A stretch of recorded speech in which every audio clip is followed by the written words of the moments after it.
భద్రాద్రి కొత్తగూడెం జిల్లా అశ్వారావుపేట నియోజకవర్గంలో బీఆర్ఎస్ పార్టీకి ముక్కుమ్మడిగా రాజీనామా చేస్తున్నట్లు బీఆర్ఎస్ మండల అధ్యక్షులు బండి పుల్లారావు వెల్లడించారు.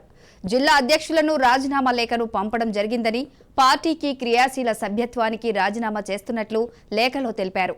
అశ్వారావుపేట అభివృద్ధిని కాంక్షించి పార్టీలో చేరడం జరిగిందని, అప్పటి నుంచి నేటి వరకు పార్టీ పిలుపునిచ్చిన ప్రతి కార్యక్రమం విజయవంతం చేయడం కోసం కృషి చేశామని అన్నారు. క్రమశిక్షణతో పార్టీ పట్ల అంకిత భావంతోనే తాము సేవలందించామన్నారు. కానీ గడిచిన కొంతకాలంగా మా పట్ల వ్యతిరేక భావనతో ఎమ్మెల్యే మెచ్చా ఉండటంతో ఆత్మగౌరవాన్ని చంపుకోలేక బీఆర్ఎస్ పార్టీకి రాజీనామా చేస్తున్నట్లు చెప్పారు. ఆ కార్యకర్తలందరికీ చాలా అన్యాయం జరుగుతూ ఉంది. అదే ఎమ్మెల్యే గారు ఆయన చుట్టూ ఉన్న ఇద్దరికో ముగ్గురికో పెత్తనం ఇచ్చి వాళ్ళ కార్యకర్తలకు లబ్ధి పొందుతూ మెయిన్ ఈ సభ్యులు కుటుంబ సభ్యులందరినీ కూడా దూరం పెట్టి నలుగురు ముగ్గురు పెత్తనం చేసి వీళ్ళందరికీ అన్యాయం జరుగుతూ ఉంది. కార్యకర్తలు అందరూ కూడా అన్యాయం జరుగుతుంటే నేను చూడలేక ఎమ్మెల్యే గారికి అనేక సార్లు విన్నవించుకున్నాము. కానీ ఆయన చెవిటోడు ముందు శంఖం ఊదినట్లుగా ఏ రోజుని కూడా పట్టించుకోలేదు.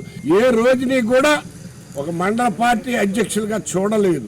మేము అనుకున్నాం బీఆర్ఎస్ పార్టీలో ఉన్న టీఆర్ఎస్ పార్టీలోకి వచ్చినప్పుడు ప్రజలందరికీ కూడా సమన్వయం చేయాలని చెప్పి ఉద్దేశంతో అప్పుడు ఎంతో పేరున్నటువంటి తెలుగుదేశం పార్టీకి రాజీనామా చేసి ఈ టీఆర్ఎస్ పార్టీలోకి మొట్టమొదట ఉద్యమాల ద్వారా మేము దీంట్లోకి వచ్చి జారీ ఆదినారాయణ గారు కంటెస్ట్ చేసేటప్పుడు మేము అందరం పాల్గొని సరే ఆయన ఓటమి పాలయ్యారు. అయినప్పటికీ కూడా పార్టీనే నమ్ముకొని పార్టీలో వివిధ పనులు చేసుకుంటూ వస్తూ ఉన్నాం. అయితే గత 3-4 సంవత్సరాల బట్టి ఏం జరుగుతుందంటే అంతకుముందు మా విలువ మాకుండేది. గత 3-4 సంవత్సరాల బట్టి మేము ఉనికిని కోల్పోయే పరిస్థితి వచ్చిందన్నమాట.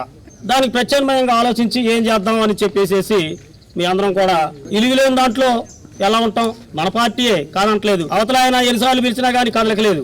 కాబట్టి మీ అందరం కూడా ఈ రోజున ఇక్కడ సమావేశమై అసలు మనం రాజీనామా ఎందుకు చేయాల్సి వచ్చింది అని చెప్పేసి వీళ్ళందరం కూడా ప్రశ్నించుకోవడం జరిగింది.